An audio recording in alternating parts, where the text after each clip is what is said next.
Hey, good morning, everyone. So much fun to have a live conversation the morning after the Super Bowl. I'm always wanting to chat with other industry folks about what we saw. And I'm very pleased. We will have 3 female creative directors with us today. Our fourth, Laura Petruccelli from Goodby, was unable to join at the last moment and sends her regrets. Vida Cornelious should be with us shortly. But we already have Lori Martin from Innocean and Nathalie Huni from Digitas. And thank you to Digitas for doing all of the beautiful branding for our Super Bowl tweet up. Absolutely. Really stunning. So I'm grateful to have you both here, and hopefully Vida will join in shortly. Given that the Super Bowl tweet up is all around Twitter, I thought I would start by reading 2 different tweets that caught my eye yesterday that kind of summarize why we do this event at all. There's Vida. Hi, Vida. Hey, hi. It's so good to see you. No, sorry, client combos go late. Oh, hey. Sorry. First. So Vida is an ECD at the New York Times, and we'll get to everyone's background in a moment. But I was just saying, Vida, that there were 2 tweets that I felt were emblematic of why we did the tweet up and why 3% has done the tweet up for, I think it's like 8 years now, maybe even 9. The first tweet is from Cindy Gallup and got a lot of traction, and I'm just going to read it out loud. He says, pro tip, ad industry, diversity and inclusion does not mean casting Black of color talent in your Super Bowl ads. It means hiring, welcoming, promoting, paying, bonusing, championing Black of color talent so they write these ads, approve these ads, direct these ads. So we're going to talk about that. And then another tweet that really caught my eye from someone named Sophia Gomez. She says, I am 22 years old, female, speak 4 languages, study in an engineering school, and have a very complex heritage, which means there are 100 different ways to make me relate to your ad. The fact that I haven't related to any Super Bowl ads so far is an issue. That was a fascinating take. So let's dive right in. We have a fair amount of time this morning, which is great because there's a lot to talk about. But let's start with the issue of representation, because that really is the reason we do this event. And I feel I want to reflect and acknowledge that in the first year or 2 when we did the Super Bowl tweet up, there were egregious representations, especially of women. I mean, the Super Bowl is always right before Valentine's Day. There were always some very offensive ads for lingerie and flowers. And I really believe it is through tweets and talking back to brands in real time that has changed. But obviously, still not enough. We're still figuring out what real representation looks like, not just in the ads, but as that Cindy's tweet suggested, like who's crafting these ads. So why don't we start? All of you were chosen to participate because you've all had a hand in creating Super Bowl spots in the past. I have not. So I love that you have an appreciation for the timeline, the budgets, the client concerns, all of it, because it's not an easy thing. So why don't maybe each of you, if we could just go through and reflect on what you saw in yesterday's game in terms of representation, both behind the camera. We heard that only 2 of the spots were directed by women, or just even what you saw and how people were depicted and who was the protagonist in driving the story arc of the spot. So Nathalie, why don't we start with you? Sure, absolutely. So, I think most of us, have been following on Twitter, and we've seen this, the numbers, right? The data behind the representation.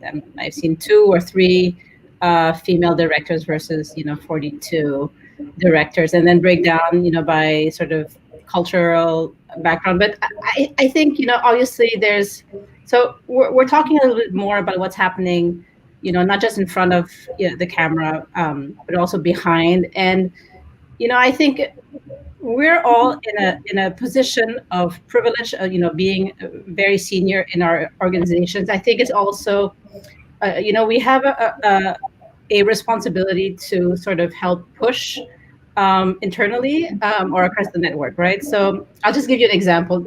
A friend of mine has directed one of the Super Bowl ads that is one of the favorites right now. And, I did ask him about like how many, give me the breakdown of your teams who worked on it. What are the breakdown of the creatives who worked on it, and their sort of their level of seniority. So as diverse as the teams were, the breakdown is still sort of most senior are men, a little bit more junior are women. And so I think having the relationship with these people who have the power to change things, and sort of encouraging them to support and promote these younger creatives who are women to higher roles, also is part of sort of the mix in the equation, right? And so I'm hoping we talk a lot about the directors, but there's a whole industry out there: directors, the music composers, the editors, anybody who does 3D. I recently worked on a campaign where we've done sort of 3D work. It's an area in the industry that is overrepresented by males, and so we had to dig and search for female, really fantastic female sort of representation in that area, and we found them, and their work was fantastic. So I think it's the whole sort of production. It's the whole industry. It's not just sort of front of camera creatives. It goes on. So I'm hoping moving forward we can also spotlight that too. Totally. And it's amazing how if we're not vigilant or looking for it, it seems like it always settles to this number of 3%, 5%, 6%, these single digit numbers. So it's so important to measure and ask. Vida, why don't you chime in now? What are your thoughts about what did you see during yesterday's game? Do you see progress, et cetera? Yeah, it was interesting. There were a couple of bright spots for me, a couple of spots that I did feel as though, not knowing who the creative team maybe was behind it, but just seeing how the spot came together, they did get right on a few notes in terms of the insights that you could see in the work. I'm specifically thinking about the Alexa spot as one that I know has, had a lot of fun and great effect in at least the Black Twitter sphere, and people being very happy about how that kind of work was received with Michael B. Jordan. But I do think it's interesting, that, I would love to know how many clients were maybe on the on the other side of the table as well, as a part of the approval process, in terms of bringing some of the work forward. I mean, I did think that the representation of, say, disabilities with the Toyota spot was pretty amazing.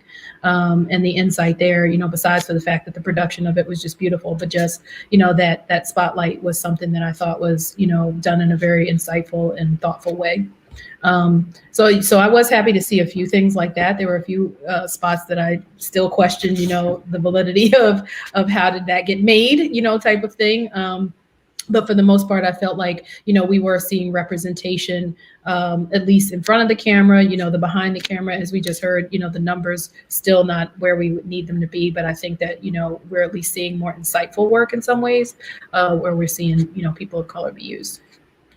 Yeah, we'll circle back to the Toyota spot in a little while because there's some interesting points being made about whether disability is fetishized at times.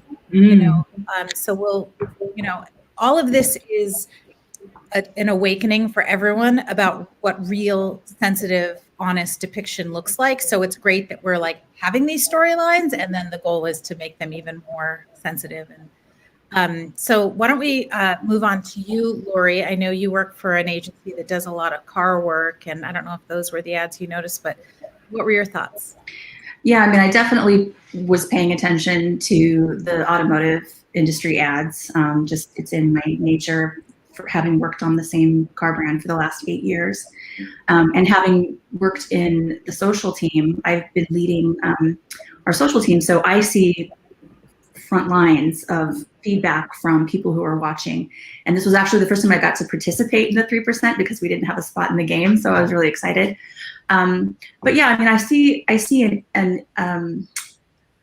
a movement toward it. I see it a little bit improving, but I don't see a massive change or a massive shift. Given the last year that we've had in America and all of the corporations that have made pledges and wanted to right the ship, as it were, I just didn't see that reflected creatively. I saw some, I did see more, but just not enough. Yeah. Yeah. More, but just not enough. I like that. That's a good soundbite.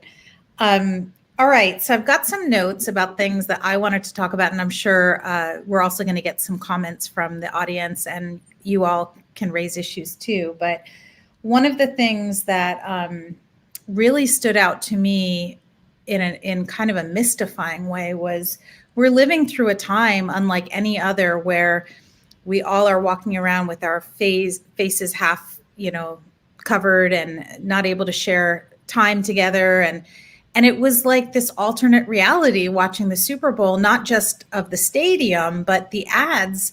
There were almost no ads that kind of reflected that moment to us. And it almost felt like an illusion. Like, what world is this that we're inhabiting for these few hours? And I was kind of curious if you all noticed that, and also if you think the creative teams made a decision to almost either take a nostalgic look back or a hopeful look forward, but to not kind of acknowledge the fact that, like, this is what we're living through. But to me, it felt disingenuous, or there was something about it that felt wrong to me. And I wondered if, and any of you can jump in with an answer if it struck you. Yeah, I mean, I think it's a little blind. It's a little tone deaf to act like nothing's gone on, or like that we're not living in this world where there are people who are still, battling this. We haven't rolled out the vaccine nationwide to every person yet. So it's sort of, I struggle with it. Like, is that a little bit of this pretend and relief because we're burned out? But is it also irresponsible to completely just gloss over it? And I don't know the answer to that. Yeah, and I wonder, because I've also been involved in productions where not necessarily Super Bowl ads, but clients say, should this reflect what we're living today, not knowing what tomorrow is going to be, right? Should we lean on that more? And I would imagine the length of time it takes to do a Super Bowl ad. So back 6 months back, or we didn't know what we know today about vaccine rollout. So I think people didn't really know what to expect. And so I think there's a little bit part of that. And the other part is, I think breaking away from our sad reality and giving us, a little bit room to breathe and celebrate the positives in life is, probably a little bit of the whole pandemic fatigue. That probably plays a part of it too.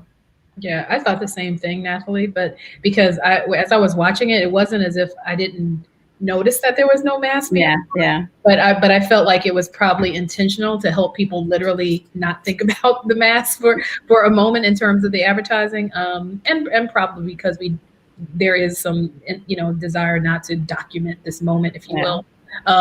A little bit in the Lemons ad, right? Yeah, exactly. The Lemons ad was probably as close as we came to seeing someone really nod to what we're living through. But it did seem interesting to me because, even some of the productions that we're doing and what we know that the film industry is doing, you can kind of tell that there's some conceptual, concessions being made for things being COVID compliant in the production, much smaller, interactions in terms of the number of people in a spot, things like that. So I did kind of look at that as well, to see how many players, how many actors were just in a moment, things like that. Just looking to see if there was any way that they were trying to adjust conceptually, to make the COVID compliance, possible, but not prevalent, as part of the idea. I think the one that probably was the most challenging was the Bud Legends, where they had all the legendary former characters come together, which I'm sure was primarily CGI, but that was probably the one where it was like, hey, there's no mask there. It's like 400 people. Yeah. One ad that I think sidestepped that, Vida, and did a good job of honoring kind of the reality was the E-Trade spot, which was the little kid trying to get in shape. Do you remember that one where he's like trying to bench press and, just kind of a scrawny kid. And then at the end it says something like, this isn't the year you're going to get in shape, but it could be the year you get your financially in shape. I mean, far better copywriting than I'm remembering it, but it worked. Like there was something about the underdogness of the kid. Obviously he's a sole actor, so it was safe from COVID. It acknowledged that we're all not living our best lives. No one is, your pandemic body is probably not your best body. And it was an interesting insight about maybe this is a time to actually get some other aspect of your life healthy, and financial obviously being something on everyone's mind. So I thought that was a great example without a ton of fanfare, but I watched it and said that worked. Like I remembered the brand, I remembered the spot. It was an interesting point of entry. So I think it can be done, but to Nathalie's point, sometimes the life cycle and the production cycle of a Super Bowl spot necessitates you to make some assumptions that are tricky to make when we just don't know the horizon of this virus. Okay. So another thing that really jumped out at me as kind of a miss, and we will absolutely get to the loves and the things we really enjoyed, but as a creative, you always think about like what's available to you for fodder or kind of cultural material to draw upon. And I was really shocked about two things. One, that all of the frontline workers who are making our lives possible, teachers and nurses and, restaurant workers, just nothing to celebrate those people or to create some kind of giving message where maybe you even invite the audience to text in donations. That to me was really mystifying. And then secondly, the Super Bowl is famous for featuring dogs and puppies to the point of almost like saturation. And with the way dogs have shown up for us, this like literally the shelters are empty. You can't even get a dog now. Everyone wants a dog. There were no dogs in it. And so I almost wondered, did the creative teams think, oh, I'm sure everyone else will do that, so I won't do that. So no one did any of it. But did that strike any of you as kind of a missed, for certain brands, that would have been a nice place to play? Yeah, it's interesting that you say that, because I did think to myself, wow, no dogs this year, no animals, and I have a dog. So of course I was looking for, Frenchie's role, to be the main dog of choice.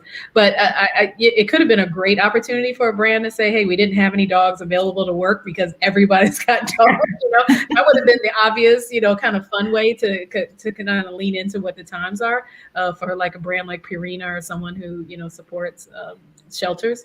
So I definitely noticed that, just like you were saying. But I do think it was kind of an interesting thing that I guess I was feeling, and maybe this is from, being at the Times, I was feeling like maybe brands had felt like they'd done so much of that kind of language when we were first in the throes of the pandemic, that they feel like their efforts, like they've already moved, through that cycle, so to speak. I did see the piece by Amanda Gorman, which wasn't necessarily a commercial, but I think that was one way that the NFL in general was nodding to that moment. But I do feel a lot of brands have potentially felt like they're underway with their sort of support. At least that's what we've been seeing, on our side. And maybe felt like this wasn't the stage to reiterate those messages. It was my initial thought. Yeah. Anyone else have thoughts about that? No, I would tend to agree. We've seen so many spots, between like April and, end of the summer with the healthcare workers. So I do feel like they've been, acknowledged, they've been thanked. Not that we obviously need to stop, but I think from the point of view of like the ad industry, it feels like it's been done a lot already. So probably looking for something different. Yeah, I agree. I think it was seen as it could have been seen as not to diminish the messaging, but if it's low hanging fruit, as it were. And I think brands really wanted to see how they could either circumvent this COVID nightmare that we've been living in, or bring you back to a nostalgic frame of mind. Yeah. And Nathalie, I'm glad you raised the NFL programming / spots, which historically have been very strong. I don't know, who produces those, but the storytelling is really strong in those. And not only did I find the Amanda Gorman spot really beautiful, I mean, she's just so incredible to watch, and the way she expresses herself is so memorable. But they also were the only ones, the NFL, to even make a nod to the fact that Sarah Thomas was the first woman refereeing a Super Bowl game. And I get that she can't be a spokeswoman for a brand. I think that's against her contract, but a tribute ad to that as a first would have been another thing I would have expected to see a brand want to at least put into some kind of montage, because it was a very important year for women. So it's just, as a creative, you're always scanning for. Another thing I really expected someone to somehow sneak into their spot was the Bernie meme from, with mittens. I mean, that's just like makes you laugh. And I thought someone is going to capitalize on that, but it might have been just a little late. A little too late. Yeah. Yeah. I'm hoping it showed up in the audience somewhere. We'll see if it's in the stands. Yeah, that would have been an easy place to put it. All right, let's move on to like the loves, because so much about the Tweetup is not necessarily about being the police of, or the watchdog. Of course, we look for representation, but we also like to celebrate and champion brands that do just beautiful work that we admire. I'll tell you the few that stuck out to me, and I would love to hear from each of you. But I thought the Huggies ad, the diaper ad, I love that one. Yeah, beautiful, and it was fun. And the fact that there were a lot of dads represented in that, I thought was an important nod to kind of the shared childcare, and also a nod to the fact that women who probably are buying most of the diapers watch football, which is, it always amazes me. We have to reiterate that. So I loved that. I loved the GM ad with Will Ferrell, where they all go to different Nordic countries. I was like a little bit of a nod to America's kind of cluelessness about other countries, but also had a real brand premise at the heart of it. That was very funny. Chipotle did not get a lot of Twitter activity after their spot, but I really liked it, and I tweeted about it. It was the one with the older sister and the younger brother eating the burritos, and kind of a quiet message of sustainability, but I loved that it kind of nodded to the fact that kids are leading the future right now. I thought it was and that we're also eating a lot of, from places like Chipotle right now, probably more than we're used to. So I thought that was another thing that struck me, is how just the lineup of who bought spots this year was altered by virtue of the reality we're living.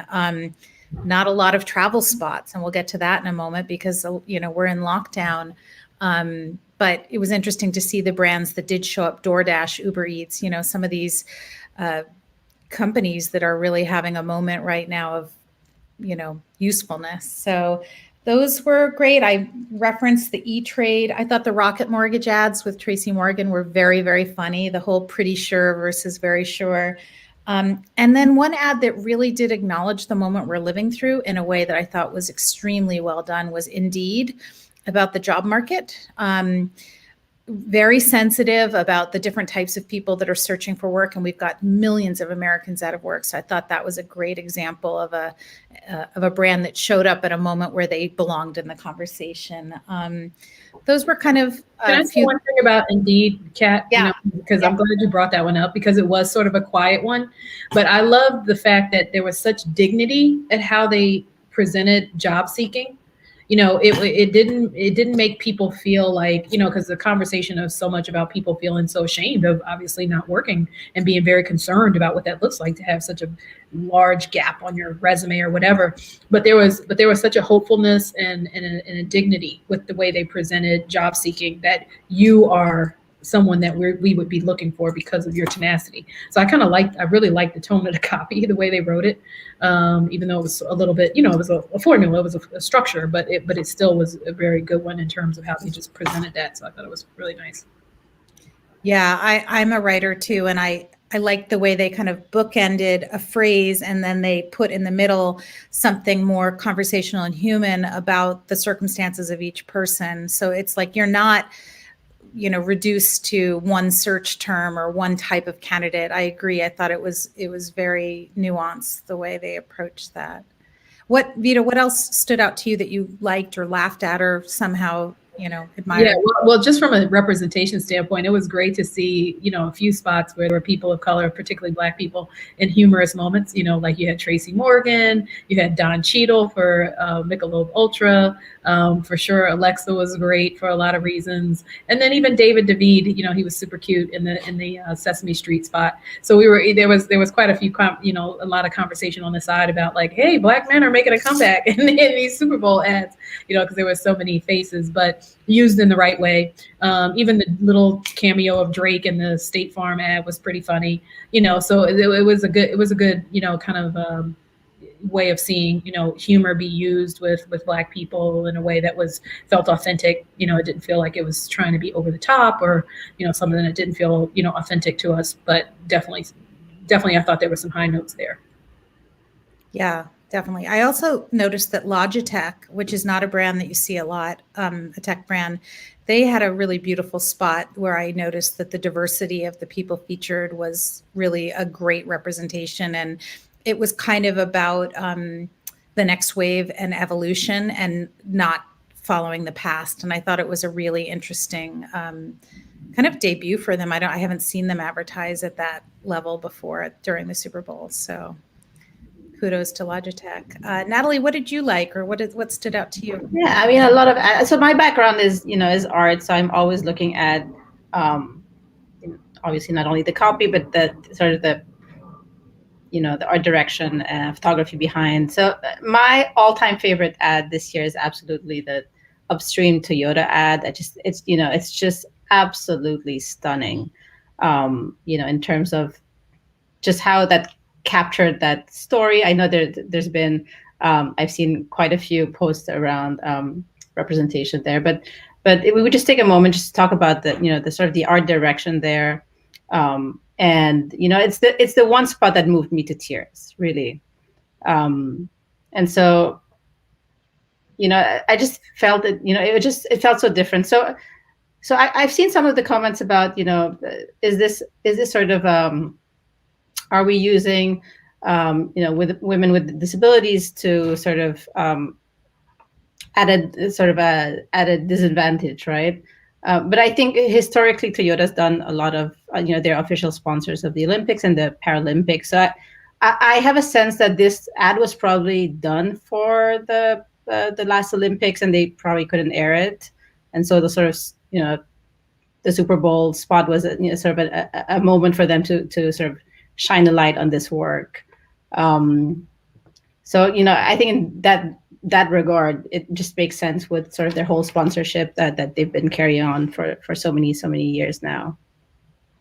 Yeah. And yeah, go ahead. For anyone who missed that spot or is trying to recall, I also, Nathalie, I was also really blown away by the construct of past and present, and with the woman swimming through the race, and that was kind of the unifying thread, but depicting different moments in her journey from being adopted she had no legs from the knees down, I think it was, but became this incredible swimmer. But yeah, it's very interesting to see how there's two sides to this. And I think the disability community needs to be heard the loudest because they're the ones that are featured and hopefully had a hand in the creation of this spot. But is it, again, the whole overcoming something and becoming a champion? Is that really the story the disability community wants to have on a Super Bowl spot? Or do they just want to be, celebrated for just being people with a different way of getting around the world? Do they have to be Olympic champions? So I think that's a really interesting sensitivity to keep in mind about how, but we can look at a spot and have incredible appreciation for the production and the thoughtfulness of the art direction, whatever, and say perhaps there's a deeper conversation, or maybe they could even create libraries of stories of just everyday people that are existing in the world with disabilities without being gold medalists or. Yeah, absolutely. Yeah. And I think normalization is key everywhere, right? But I do think in this sort of particular instance, just because of their their sponsorship with the Paralympics, it makes sense there to talk about, athletes. And then I really loved, obviously, many women loved the Alexa spot. It was just, I mean, I thought it was hilarious, and so so well produced. I also love the Klarna, the 4/4 size Cowboys ad, with the tiny women on their horses. I thought that was funny. Yeah, and then obviously the Huggies. I'm always a sucker for babies, so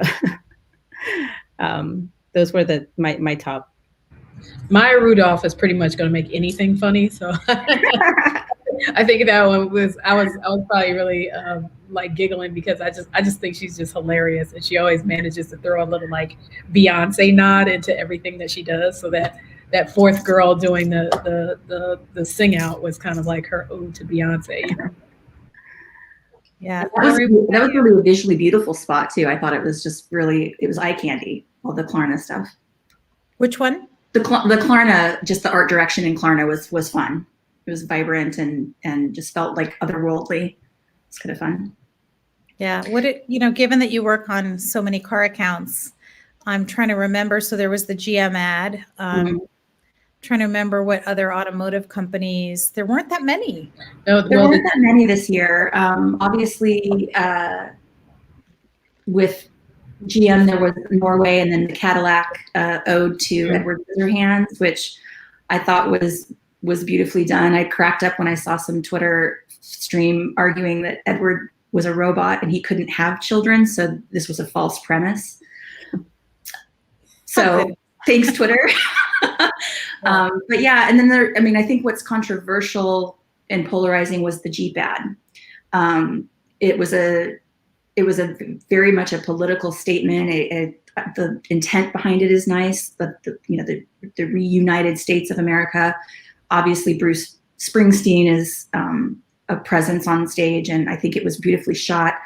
But for us to say like now we can reunite and move forward is a pretty sweeping statement that skips over a lot of people's voices that I don't think we should have been saying at this point.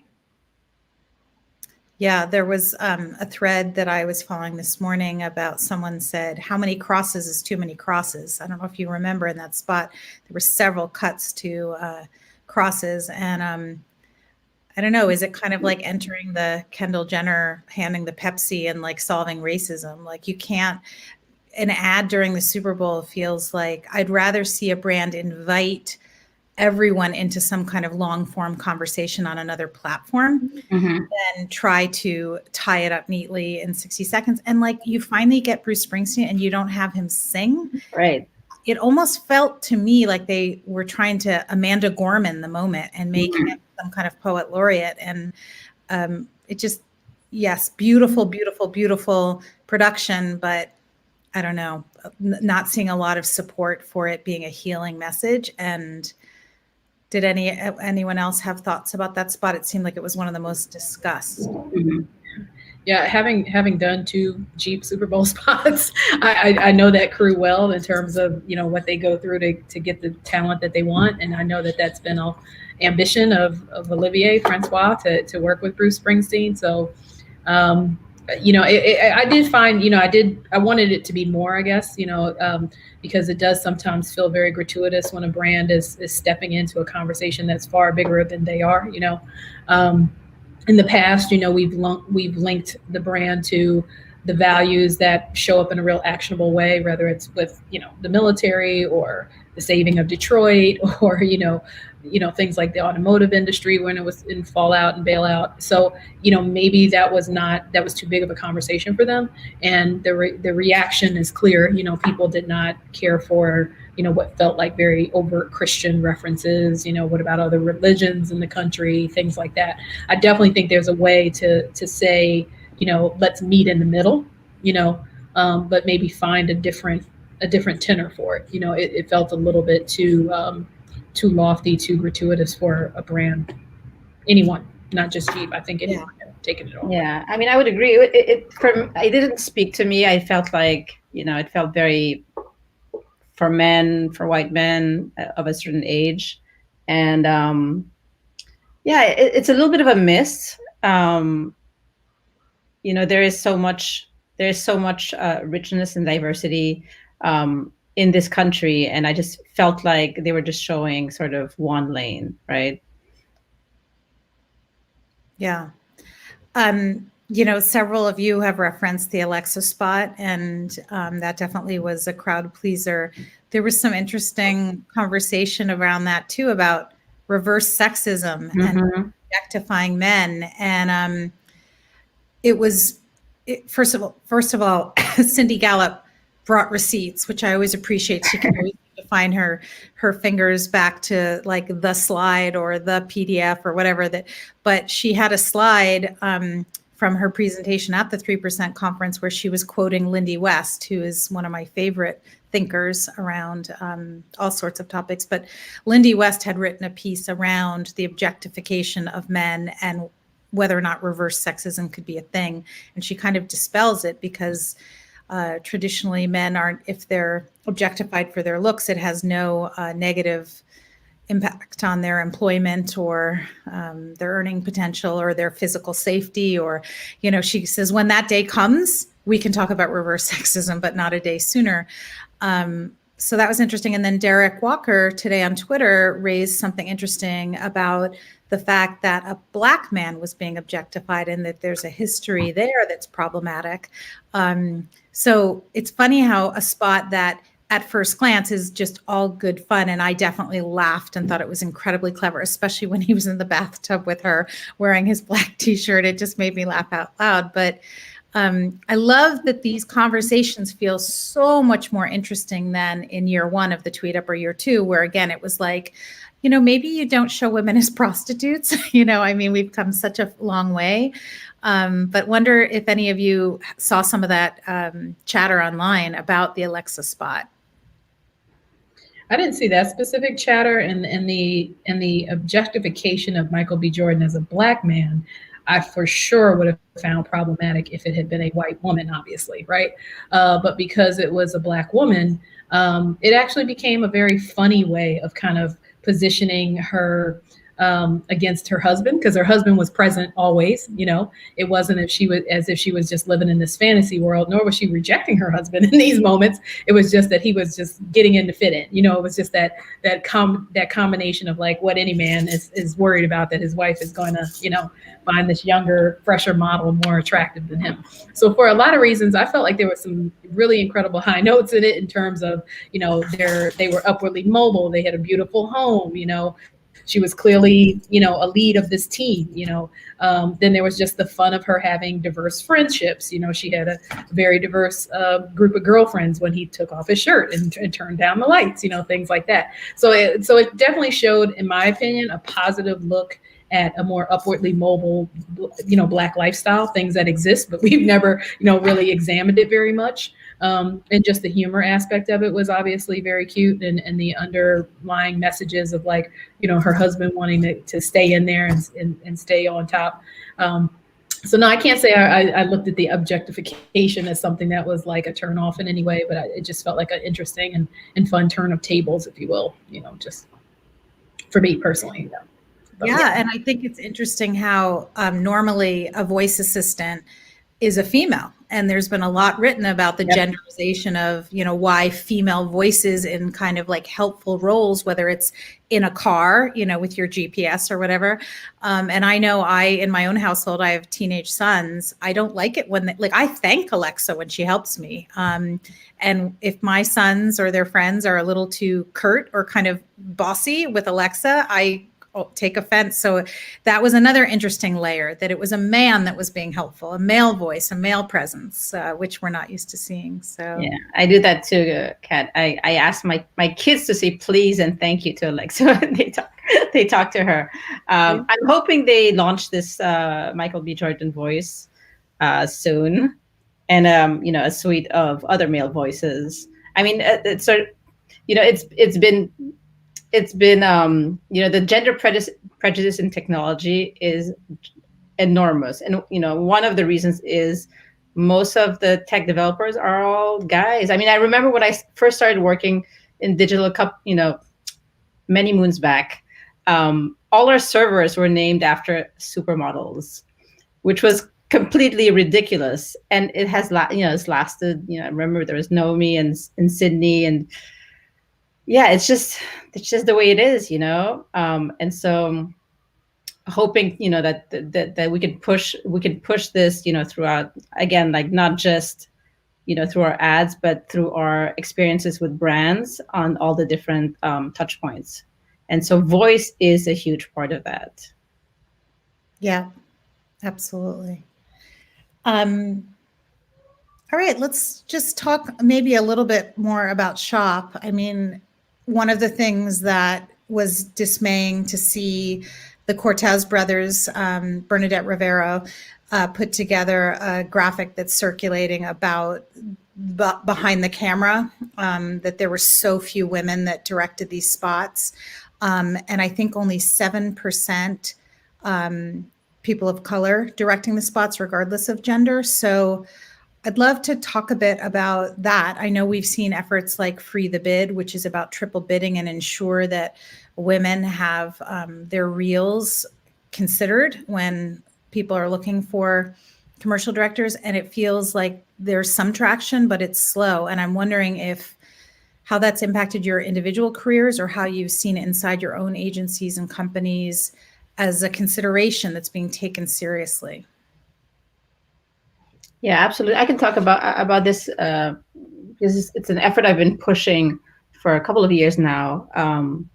And I think the same goes to the way we help and support as sisters, sort of the younger talent, whether it's, in our agencies as creatives or with our sort of production partners, when we can and when we have the possibility to sort of help and support the young up and coming directors and photographers, perhaps on smaller projects first, but sort of work with them and grow with them and give them their chance to grow their body of work. It's a long process. And it's not, it's not the on D-Day when you need to launch a Super Bowl ad that, that the work needs to be done. It needs to be done, from the beginning, so that, hopefully not too long, we have more of these talents. And I think, again, across everything, right? Directors, music producers, composers, 3D artists, young creatives, everywhere in the industry, we need to be able to help and support the younger talent who will grow into, the sort of the senior creatives of tomorrow. And so I think not only us, but also when we have that voice and that power, remind our colleagues to do that too, so that it can, sort of that effort could be multiplied. Yeah, I think that's important. We have to hold our colleagues and our peers accountable for to do the work and to call each other out, be supportive of each other, but also to kind of nudge and say, hey, you're overlooking this. This is in your blind spot, or you missed the mark on this. That we can be constructive to each other, but still push each other to improve, because we saw last night, there's a lot of room for improvement. Yeah, we're working hard, particularly at T-Brand Studio at the New York Times, to really elevate and promote, people of color in terms of makers. We have an initiative right now that we're going to, be launching to bring makers into the New York Times so that we can have, a wide, array of exposure to young creators. Really important, because we want to hear, the voices of these young people and how they're using their art and their creative outlets to kind of, further conversations. I mean, of course, in my realm now, it's about helping people understand the world. So the more that we have, these diverse voices working with us as makers to really bring their perspective, and we let them authentically bring their perspective, that's only beneficial, to both sides. So one of the things we're doing for sure is constantly, digging out new talent. We promote them on our social handle at T-Brand Studio with their actual, voice over of how they think of representation in terms of their work and what inspires their work. So part of it is just to expose, the industry in general, but also to expose our teams to working with these types of individuals at all times. So it's something that we pretty much put in place as a regular practice. Yeah, and I think, yes, of course, the young talent needs to be fostered and mentored and celebrated, but there's also a lot of mid to senior level talent that is ready to lead and ready to perform and just keeps getting overlooked because the same usual suspects build their reel, and then because they have the reel, they keep getting hired for the position. And I just read a quote from Amanda Gorman, I think in her interview with Michelle Obama.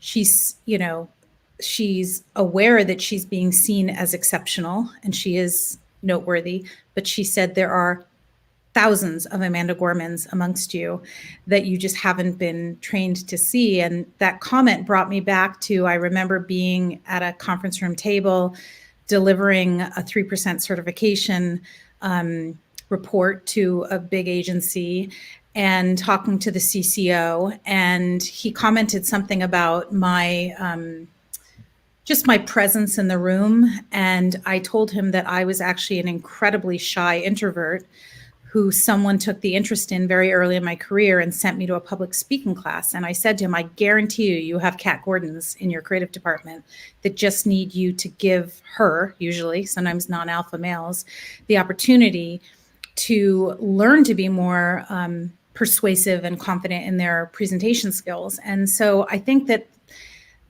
that's frustrating to me at times, that we have one archetype or one way we see a particular kind of leader, whether it is a commercial director or a chief creative officer or whomever, and yet we don't see that there are people amongst us right now ready to lead. I mean, I feel like a broken record, but I've said this multiple times, like Black women in this country right now are the most educated demographic with the highest stated desire to lead.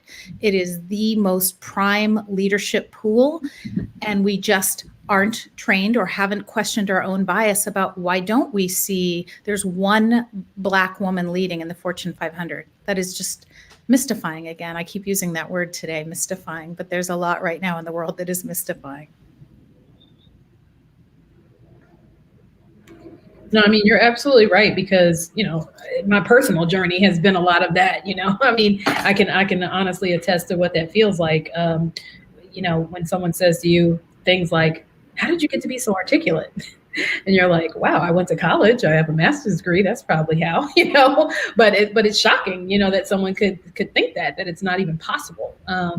So I do believe that, in our positions, in the position, in a position where you can either build a team, or build your own team of leaders. I've always ascribed to the philosophy that, I want to build a bench of people who bring to the table very different skill sets. And I'm not talking about what they can physically do, but their intangibles.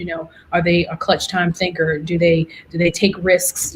And those are the types of things you have to look beyond, the resume for. You have to start talking to a person about their life experience. And I feel like that's where, in many cases, people of color are overlooked because they bring those type of skills to the table.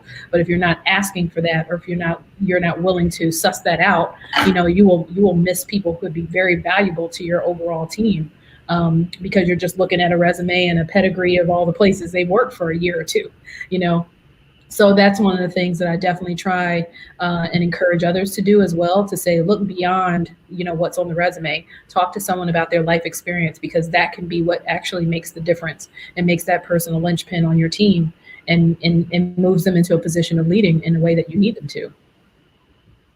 Yeah, I also think it's important when you're in meetings in advance of meetings, to talk to women, people of color on your team about how they experience the dynamics of the meeting. I mean, I had a woman on my team where we were in a meeting and we left and got in a taxi in New York City. And she turned to me and said, "Did you notice they only make eye contact with you?"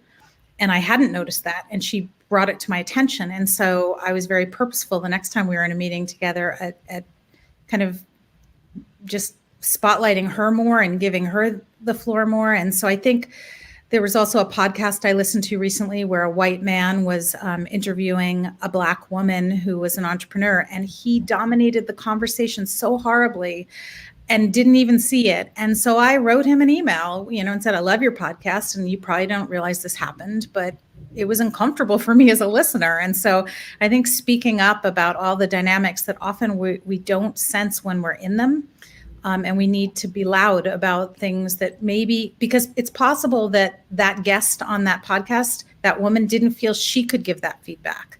But so I gave it, and I don't know how it landed, but we'll see. Yeah, just the fact that I think that's part of us supporting each other and helping to right the ship, as it were. Like, we do need to be brave enough, or don't even consider it braveness, but just take the step to call it out. And that's whether I try to think of it when we're in meetings, and if I feel like I've said something that a male counterpart then says and gets recognized for saying it, trying to, professionally step in and say, oh, that's a great idea, when that's why I said it. But doing that for each other too, to just interrupt and because I'm a bolder personality. I can be very loud and booming and have a lot of presence. So I try to catch myself and go, okay, now that I've got your attention, let's focus it to someone who has something to say. And if I can remember to do that, and my team can hold me responsible for that too, we'll just get better and better until it's not something that you have to think twice about, I would hope. Right. Nathalie, at the beginning, before we were live, I had commented on the artwork behind you, which is really, really compelling. And you shared that it's your daughter's work and that she's a student at School of Visual Arts. That's actually where I took my copywriting classes at night when I was working in New York City. But I'd love to hear if you're willing to share what her experience has been like and how much she shares with you about being a female student of the arts today. And do you talk with her about your experience in the industry at large? Yeah. So I have 3 daughters. I have 4 children, but 3 daughters. And so, I've ever since I started working, I have had kids, and they've seen me sort of grow through my career and share. All my kids have been over at my agencies. I'm hoping they all will become creatives. We'll see. And so I think, as they've seen me sort of evolve and grow, I've always been careful to infuse them as young as they are. That my youngest is 6 and my oldest is almost 20.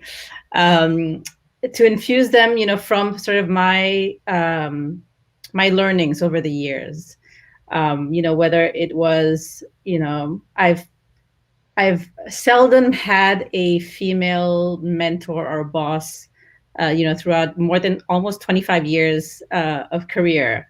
And so, things like, and the youngest one laughs because she's so young, she doesn't know what I'm talking about, but finding your mentors, finding people who, if they're not your direct sort of report, finding people within your circles or your friend circles or your whatever circle of influence who can teach you, influence you, inspire you. And so I can see sort of after years and years of saying things like that and her seeing me struggle through, parts of my career and sort of rising above some of my struggles. I can see her starting to apply the things, thank God, that I have infused in her since she was a kid. And I can see her asking, sort of identifying whether it's people she actually knows or people she admires, that she doesn't know. She reaches out to them and asks them for advice, support, and she's sort of starting to build that. So I'm hoping this will continue. That they will all sort of use the sisterhood. There is this powerful force. I always tell them there's this powerful force as women called the sisterhood, and it's available support. And sometimes someone will say no, and it's fine. There's so many more of us out there who will say yes. And so I'm hoping that on her journey that she's just starting now as a creative, that it'll sort of all the efforts that we're pushing every day now to make it easier for them. I'm hoping that by the time she starts working, it will just be business as usual, like it wouldn't be such a big thing. And I do tell her, like 20 years ago, people said this to me, and people reacted like this when I said, that either I had kids or I was pregnant again. I've had so many sort of hurdles where I felt like I was almost the only woman, especially in digital, where it's very, very male dominated. So I'm hoping again that all these discussions, all these tweets, and this whole thing about change the game. It's about Super Bowl, but it's also about the ad game, right? How we're all of us as sisters pushing it forward and supporting and using our voices, and obviously tweeting is our digital voice. So I'm hoping all of this will help the next generation. I mean, obviously us too, but the up and coming generation as well. Yeah, and I hope your son also has a role. Oh yeah, of course. Yeah. Oh, he's an ally. Awesome.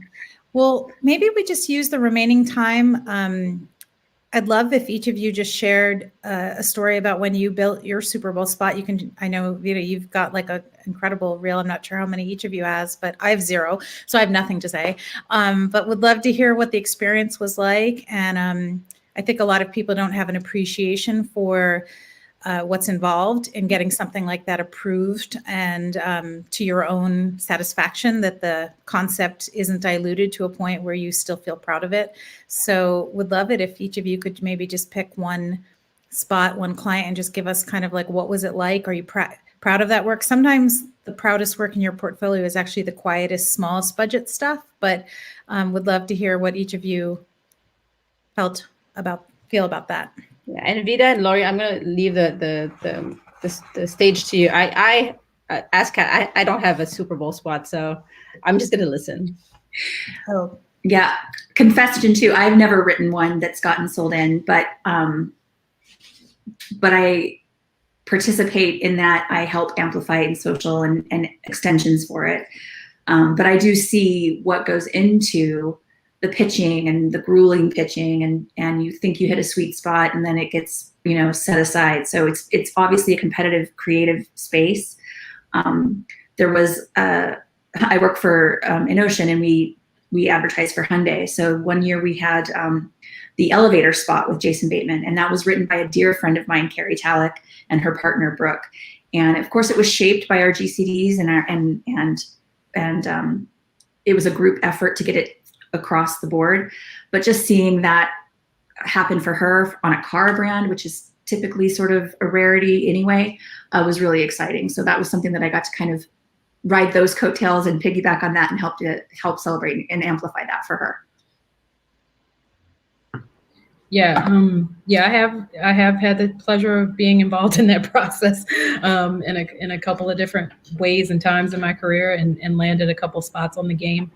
Probably the one that I feel personally the most satisfied with was a Jeep spot that I did that had Oprah Winfrey as a voiceover. It was celebrating our military, and not only, I think the reason why, it's probably one of the more fun ones in terms of that process is because it was really something that we proactively took to the client because it needed to be done and said. It was coming off of the announcement that the 35,000 troops were going to be brought home from Afghanistan. And, there needed to be some way of kind of saying that we welcome them home. And we felt like Jeep's history was very much like the perfect alignment, because it was a vehicle that was built to take troops into battle. That was the actual dossier for the vehicle in 1941. So it became an easy sell in that way to the client because it really was tied authentically to them. But then I think personally for me, it was just kind of digging into trying to find the right voice, trying to find the right message, because we've heard so many thank you for your service type messages. It was really an exercise for our whole team. Strategically, we had an amazing strategist, amazing, account director, people who were championing the idea all the way along. We spent a lot of nights eating bad pizza, talking over how to get that idea shaped properly. And the whole creative team, just kind of came together to bring it forward. So when the client bought into it, we were very happy about it, but we're also kind of slightly not surprised because it was a really good and easy sell. It was a win-win, across the board for them. But then it was like the pressure of the production, obviously, what goes into that. For myself, being the chief creative officer, being African American, we were at a minority shop. I think there was a lot of tension and feeling like maybe our team wasn't up to the task, because we hadn't done anything that big before. But it ended up being a really amazing spot that got a lot of attention. Really took off in the social media stratosphere. And then it was also tied to a philanthropic, like social good effort of people being able to donate to the USO. So it had such a wide reaching, kind of touched a lot of hearts in the way that we were able to bring that together and really get the full audience to be vested in this whole military conversation. That was probably the biggest win of it all. But there were definitely a lot of, you go through a lot of times of feeling like, can I do this? Is this going to work? Is it going to look right? How is it going to be on the game? And I can just remember they have a thing where they have you fly out to the network so that you can check the spot one last time before it's going to air. So I remember flying out to LA and going to Fox and like going up in that room and saying, okay, because you're like the only one that's looking at it and making sure that the color looks right, the sound looked right, the mix is right, and you're saying yes. And if it airs and it's a bust, you're going to be on the hook for it. But it was definitely, kind of an exhilarating experience to be able to represent our team in that way, our agency in that way, show up for the client in that way, and really do something that touch people's hearts. And then we were able to, do something next year with Bob Dylan, which had a whole nother set of fun memories with it, just working with someone like that. So seeing the Jeep spot this year with Bruce Springsteen, I can only imagine, all of the behind the scenes that went and pulling those, levers to make that happen. So kudos to that team, and just the actual, making that mountain move, so to speak, because Bruce doesn't work for anyone, Yeah. So and when you actually watched the spot during the game, were you with your client? No, I was actually at my sister's house in Philadelphia with my family. And it was one of those ones where, it's almost like you get to a point where you've seen it so many times in the edit suite that you're just like, yeah, okay, I'm going to go get some chips. But it was a 2-minute piece right at halftime. So I knew it had a huge slot. A lot of my friends who knew I had been working on it knew that's the slot, because that was all I could tell them. I couldn't tell them the commercial. They knew it was Jeep, but I couldn't tell them the concept. And my dad, being someone who worked with the military he's an engineer, so he was very instrumental in helping giving me a lot of background on like what you call things like that, how military missions are called operations. And, so it was really great to sit and watch it with him, because I knew he had conceptually kind of helped me work through some things I didn't understand about working with the military. And he was super proud, as the rest of my family was, my mom and everyone. But yeah, I was at home on the couch, and then it kind of hits you and says, oh, wow, like 40 million people just saw what I've been working on for the last, 3 months, or whatever it is, 4 months. So that was fun. Yeah.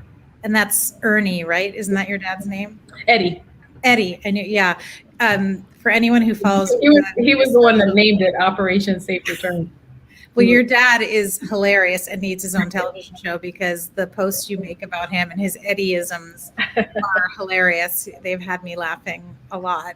Yeah, it made me feel good to be able, for my parents to finally be able to say to their friends, that's what my daughter does, Yes, totally. Yeah. Totally. I love that. Well, we have a couple last questions that are coming in on the chat. I'm so glad people are tuning in, but a reference that there are some big brands that chose to sit this year out, most notably Coke and Pepsi. I was kind of intrigued by the fact that Budweiser made a lot of noise about the fact that they weren't going to advertise this year. And then I was like, wait, they were all over that game. I mean, they were within the stadium, they were, a major underwriter of the game. So their logos were everywhere. And then I guess they own so many brands that maybe they didn't have a Budweiser beer spot, but they had so many other Budweiser beverages being advertised. So what did you all think about brands that decided this was a year to invest elsewhere, and also how that opened up for some new brands, like we mentioned Logitech and Chipotle, and what were your thoughts? Yeah, I mean, for me personally, having, I think it's always nice to let new entrants come to the party, right? So let's see what other brands have to say. Let's see how other brands are doing it. I don't think that those brands are going to stay away. I think they'll come back. But I was pleasantly surprised by things like DoorDash, and even the Fiverr spot was really fun. And that and of course Reddit, the Reddit 5-second JPEG was like, you could not have done that, because every minute is so valuable when it's so competitive with all of those big brands and their budgets. So it was refreshing, and I think a welcome change to see more variety. And yeah, Budweiser, I mean, they diversified their brand spotlights, I guess you can say. But Sam Adams did get the Clydesdales in there, though. Yeah, no Super Bowl would be complete without that. Right. Yeah, I did notice that the big brands that we're used to, the historical brands, weren't there. Like your Cokes, McDonald's was there, but it didn't seem like a big enough spot for Super Bowl to me, to be honest. But I kind of was hoping that I was going to see some of these surprise brands like Zoom, someone that we all have gotten really accustomed to using. I thought that would have been a great opportunity for them to show up in a kind of engaging way. But I hate to say that they weren't necessarily missed, in my opinion, because in some ways, if a brand comes out and they don't really know how to be in this moment with the right message, they kind of would have done themselves a disservice anyway. So it might have been a good thing that some of them stood down this year in favor of brands that could, make more of an impactful statement, or some way, shape, or form, kind of like lean into the emotional tenor of the moment. Yeah, and it's interesting to see how these new brands will continue evolving their communication. I mean, they're the delivery services, they're doing so well. And so seeing them dip their toe into the Super Bowl for the first time, and some of them have done an okay job. Some others, it just feels like it's been done a little bit like in-house. But sort of following that to see how, they evolve and grow from sort of pure service to sort of a bigger overarching brand, and through their communication. So I would say it's refreshing just to see new players, but let's see how the work evolves. Yeah, and not everyone has the budget to be a Super Bowl advertiser, and I don't know if the rest of you. One thing that's really stood out to me is I've had an appreciation, especially in my local community, for how even restaurants are advertising really clever sidewalk signs. And I was driving into San Francisco. I live in the Bay Area. I was driving right into the city the other day, and there was a billboard that just took my breath away. And Airbnb, which is headquartered in San Francisco, had a very simple all-type billboard. It was kind of a bright orange with white type, and all it said is, "We miss traveling too." And then it had their logo at the bottom, and it just, I don't know why, it really touched me, because their business has been really hurt, and they probably aren't advertising very much. It probably didn't cost them that much. It might have only been for the local community, a lot of whom work for that company, but it felt right to me, whoever, thought that up. So I love seeing things done on very small budgets. We're talking about $5 million media spends, and I don't know how many millions in the production of the work itself, but sometimes ingenuity shows up with real constraints. Have you seen things in the pandemic that you've admired, whether it's restaurants being really creative with what they're, calling things and how they're selling it, or other services that people are relying on?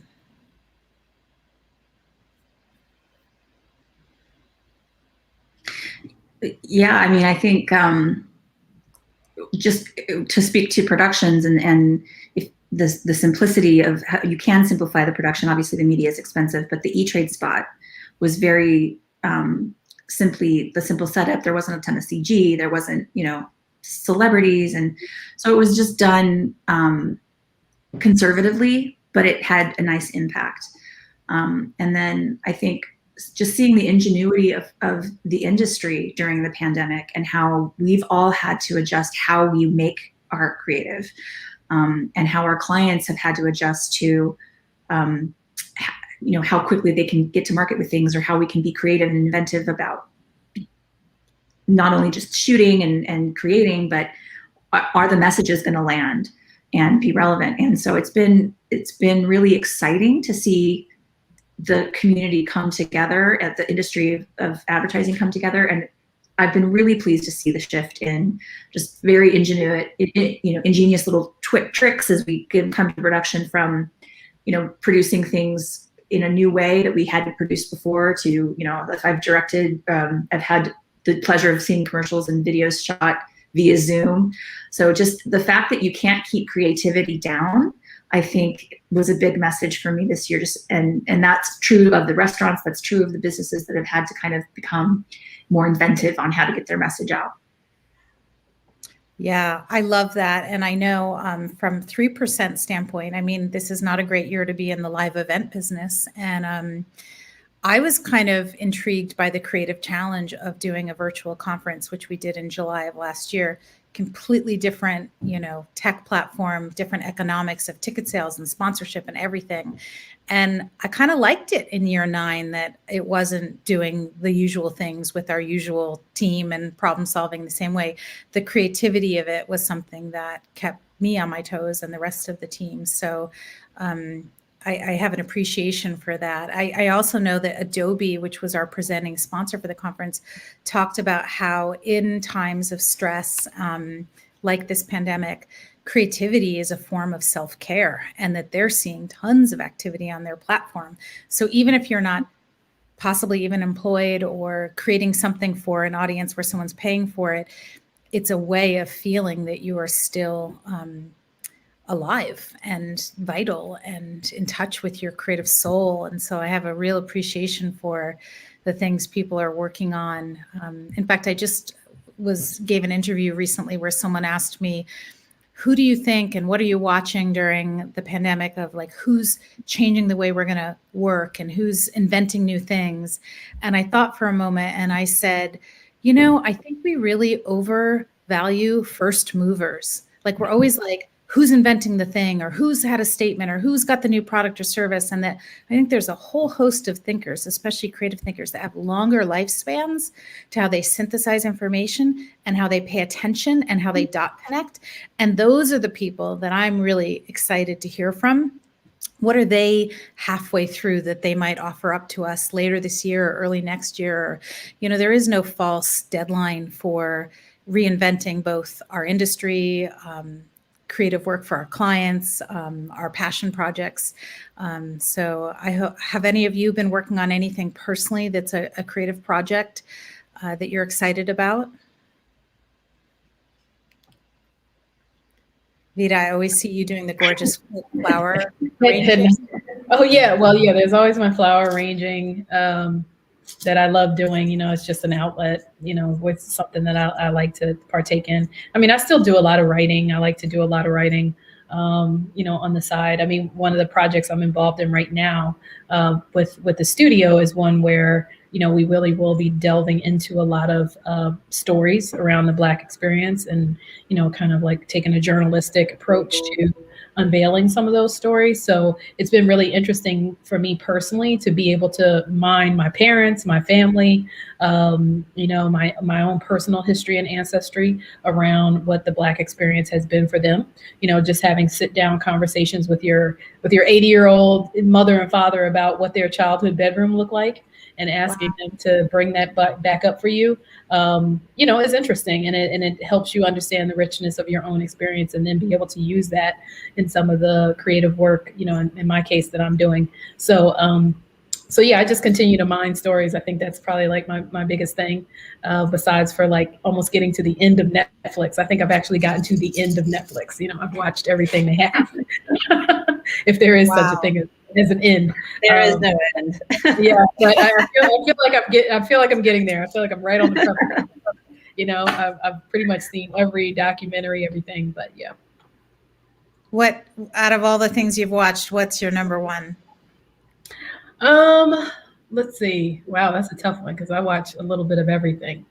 I really got into, you know, even though it's old, I got into the Florida Project. You know, it's not even really a documentary; it's a movie. But just the sensibility of it was really interesting. Maybe I watched it because I worked at Disney, and it was a story about, you know, life that lives outside the gates of like a Disney World in parts of Florida. So it was a really interesting, you know, kind of like look at different types of life, you know. So I kind of watched that recently and was like, wow, that was pretty interesting and introspective. And then I've also been kind of indulging pretty heavily in my master classes. You know, master class keeps me busy too. I just watched Misty Copeland's master class, so now I'm kind of trying to keep my core, you know, a little bit more engaged these days. But that was definitely, masterclass has definitely been a saving grace during this pandemic, you know, to watch those. I'm so glad you mentioned that. I bought that for my son as a holiday gift, and then it was a buy one get one, and so he and I together, we both play tennis. We watched Serena Williams' masterclass on tennis, and now when we're playing, he'll be like, "Remember what she said? Keep your head this way," and we kind of keep each other honest about what we learned. So yeah.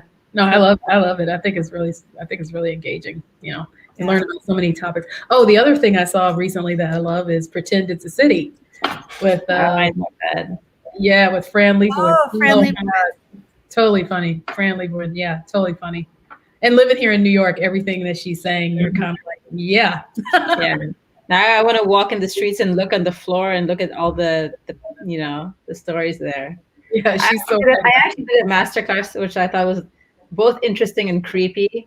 It's this learning about this interrogation technique from like the FBI, where you mirror people, and so I've been practicing on my kids to get them to do stuff. Actually, how's it going? Well. Yeah, it's going well. Oh my God, that's hilarious. Lori, what's keeping you sane these days? You know, I feel like I haven't created a new hobby or really indulged new hobbies, but I've found the joy of disconnecting and just putting it down, putting the phone down, going for bike rides, spending more time just talking to my husband rather than looking at screens together. And I have a golden retriever that I love and have been playing with, you know, training her and just kind of enjoying simple things. Like I bought a hammock and I just love to sit outside in my hammock. And it's just that moment, that feeling of like, it's okay. You don't have to always be producing. You don't always have to be creating and improving. You can just be. And so I feel like that's my, I feel so much less stressed having been, you know, working from home for the past almost year. I really just enjoy my time a lot more, and I think that helps me recalibrate my creativity. So I've really just invested in myself in just letting myself just relax and live a life, you know. Wow. Yes. And I wonder if so many of the things we've been clamoring for as really busy ad women, a lot of that is like time to decompress and enjoy this pandemic. That is one of the gifts amidst all the destruction. But I've started this habit of what I call bullet journaling, which at the end of each day I have a paper calendar and I just jot like a few things that summarize what happened that day with no judgment, with no follow-up to do. It's just, this is what happened today, like a little receipt for the day. And there's something very meditative and kind of almost a gratitude practice in that. So many of the lists we keep are about things we have to do, and they almost like guilt us and make us feel like we shouldn't be relaxing. But this is kind of like, here's what happened today. Even if it is, I lay in the hammock, you know, and read a book. That's valuable.